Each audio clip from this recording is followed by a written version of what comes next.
शिक्षक साथियों, जिन शिक्षकों के निष्ठा मॉड्यूल 1 से 6 तक पूरे नहीं हुए थे या जिनके पूरे हो गए थे परंतु उनका प्रमाण पत्र प्राप्त नहीं हुआ था, उन शिक्षकों को अपना कोर्स पूर्ण कर प्रमाण पत्र प्राप्त करने के लिए एक मौका और दिया गया है।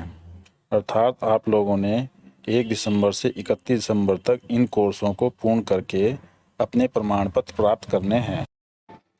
इसलिए शिक्षक साथियों, निष्ठा मॉड्यूल 1 पाठ्य चर्चा और समावेशी कक्षा की प्रश्नोत्तरी उत्तर सहित आपकी सुविधा अनुसार मैं इस वीडियो में ला रहा हूँ। इसमें भी 40 क्वेश्चनों से ज़्यादा का एक सेट दिया है जो सभी राज्यों के शिक्षकों के लिए है। आपकी प्रश्नोत्तरी में आने वाले 20 प्रश्न इन्हीं 40 प्रश्नों में से होंगे। तो आइए हम प्रश्नोत्तरी को शुरू करते हैं। पहला क्वेश्चन है, समावेशी शिक्षा शिक्षण और अधिगम की एक ऐसी प्रणाली है कि अधिगम जिसे निम्न जरूरतों को पूरा करने के लिए उपयुक्त रूप से अनुकूलित किया जाता है। इसका सही उत्तर है विकलांग और गैर विकलांग बच्चे। अगला क्वेश्चन है, निम्नलिखित में से कौन सा कथन पाठ्य चर्चा के लिए मान्य नहीं है। इसका सही उत्तर है यह भारत में विभिन्न स्तरों पर शिक्षा के लिए दृष्टि प्रदान करता है। अगला क्वेश्चन है, पाठ्य चर्चा के घटकों में शामिल नहीं है। इसका सही उत्तर है शिक्षकों की भर्ती और स्थानांतरण। अगला क्वेश्चन है, निम्नलिखित में से राष्ट्रीय पाठ्य चर्चा की रूपरेखा के लिए कौन सा वाक्य सही नहीं है। इसका सही उत्तर है एनसीएफ का राष्ट्रीय स्तर की शैक्षिक नीतियों से कोई संबंध नहीं है।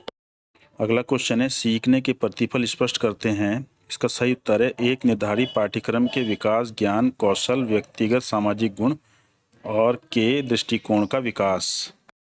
अगला क्वेश्चन है, समावेशी शिक्षा निम्नलिखित किस आधार पर आधारित है। इसका सही उत्तर है वैश्विक भाईचारा। अगला क्वेश्चन है, राष्ट्रीय पाठ्य चर्चा की रूपरेखा एनसीएफ के लिए निम्नलिखित में से कौन सा कथन सही नहीं है। इसका सही उत्तर है एनसीएफ का उच्च शिक्षा पर कोई असर नहीं। अगला क्वेश्चन है, राष्ट्रीय शिक्षा नीति 2020 एनईपी 2020 में प्रस्तावित समावेशन निधि विभिन्न डैश से आने वाले बच्चों से संबंधित है। इसका सही उत्तर है सामाजिक आर्थिक रूप से वंचित समूह। अगला क्वेश्चन है, बच्चों को मुफ्त और अनिवार्य शिक्षा का अधिकार आरटीई अधिनियम प्रदान करता है कि प्रत्येक बच्चे को पड़ोस के स्कूल में मुफ्त और अनिवार्य शिक्षा का अधिकार होगा। इसका सही उत्तर है 6 से 14 वर्ष की आयु और प्रारंभिक शिक्षा पूरी करने के बीच। अगला क्वेश्चन है, स्कूली पाठ्यक्रम की प्रभावशीलता किसके द्वारा निर्धारित की जाती है। इसका सही उत्तर है छात्रों के सीखने के प्रतिफल। अगला क्वेश्चन है, आकलन का वास्तविक उद्देश्य है। इसका सही उत्तर है सीखने में अंतर की पहचान करें और आवश्यक सहायता प्रदान करें। अगला क्वेश्चन है, स्कूली पाठ्यक्रम की प्रमुख चिंता है। इसका सही उत्तर है बच्चों का समग्र विकास। अगला क्वेश्चन है, स्कूली पाठ्यक्रम हमारी डैश से अपनी सामग्री का चयन करता है। इसका सही उत्तर है संस्कृति। अगला क्वेश्चन है, बच्चों को निःशुल्क और अनिवार्य शिक्षा का अधिकार आरटीई अधिनियम कब अधिनियमित किया गया और कौन से वर्ष में लागू किया गया। इसका सही उत्तर है वर्ष 2009 में अधिनियमित किया गया और अप्रैल 2010 में लागू किया गया। अगला क्वेश्चन है, निम्नलिखित में से कौन पाठ्यक्रम का एक घटक नहीं है। इसका सही उत्तर है डिजाइन। अगला क्वेश्चन है, सीखने के प्रतिफल शिक्षकों की मदद करते हैं। पहला है पाठ्य पुस्तकों से पढ़े जाने में, दूसरा है पाठ्य पुस्तक सामग्री के अनुसार पाठों की योजना बनाने में, तीसरा है सभी बच्चों की जरूरतों को पूरा करने में, चौथा है कक्षा में अनेक शिक्षा शास्त्रों का प्रयोग करने में। इसका सही उत्तर है पहला, तीसरा और चौथा। अगला क्वेश्चन है, स्कूल पाठ्यक्रम किसकी संस्कृति को दर्शाता है। इसका सही उत्तर है समाज। अगला क्वेश्चन है, राम दृष्टिबाधित छात्र है। निम्नलिखित में से कौन सा उसके लिए अभिविन्यास और गतिशीलता प्रशिक्षण के लिए सबसे उपयोगी होगा। इसका सही उत्तर है स्कूल भवन के स्पर्श नक्शे। अगला क्वेश्चन है, यदि कोई छात्र कक्षा में एक प्रश्न पूछता है तो निम्न में से क्या फायदेमंद होगा। इसका सही उत्तर है प्रश्न का उत्तर दें और अधिक प्रश्न पूछने के लिए प्रोत्साहित करें। अगला क्वेश्चन है, गुप्त हिडन पाठ्य चर्चा। इसका सही उत्तर है अध्ययन के औपचारिक पाठ्यक्रम का हिस्सा नहीं हो सकता। अगला क्वेश्चन है, स्कूली पाठ्यक्रम की प्रभावशीलता किसके द्वारा निर्धारित की जाती है? इसका सही उत्तर है छात्रों के सीखने के प्रतिफल। अगला क्वेश्चन है, समावेशी शिक्षा, इसका सही उत्तर है कक्षा में विविधता का जश्न मनाता है। अगला क्वेश्चन है, एक पाठ्यक्रम, इसका सही उत्तर है इसे सभी पाठ्य पुस्तकों को विकसित करने के बाद विकसित किया जाता है। अगला क्वेश्चन है, universal design of learning UDL का निर्माण निम्न में से किसको पूरा करने के लिए? इसका सही उत्तर है सभी छात्रों की आवश्यकताएं। अगला क्वेश्चन है, समावेशी कक्षा के निर्माण के लिए निम्न में से कौन सा महत्वपूर्ण नहीं है? इसका सही उत्तर है विद्यालय का स्थान। अगला क्वेश्चन है, एनईपी 2020 स्कूली शिक्षा के मौजूदा 10+2 डिजाइन किस में बदलने का प्रस्ताव देता है? इसका सही उत्तर है 5+3+3+4। अगला क्वेश्चन है, यूडीएल किस प्रकार के छात्रों के साथ सबसे अच्छा काम करता है? इसका सही उत्तर है उनकी क्षमताओं और सीखने की शैलियों की परवाह किए बिना सभी प्रकार के छात्र। अगला क्वेश्चन है, यदि कोई राज्य एनसीईआरटी द्वारा विकसित पाठ्य पुस्तकों को अपनाता है तो उस राज्य के शिक्षकों को निम्न में से किस पर ध्यान देने की आवश्यकता है? इसका सही उत्तर है राज्य में बच्चों की आवश्यकताओं के अनुसार विभिन्न अवधारणाओं का संदर्भ।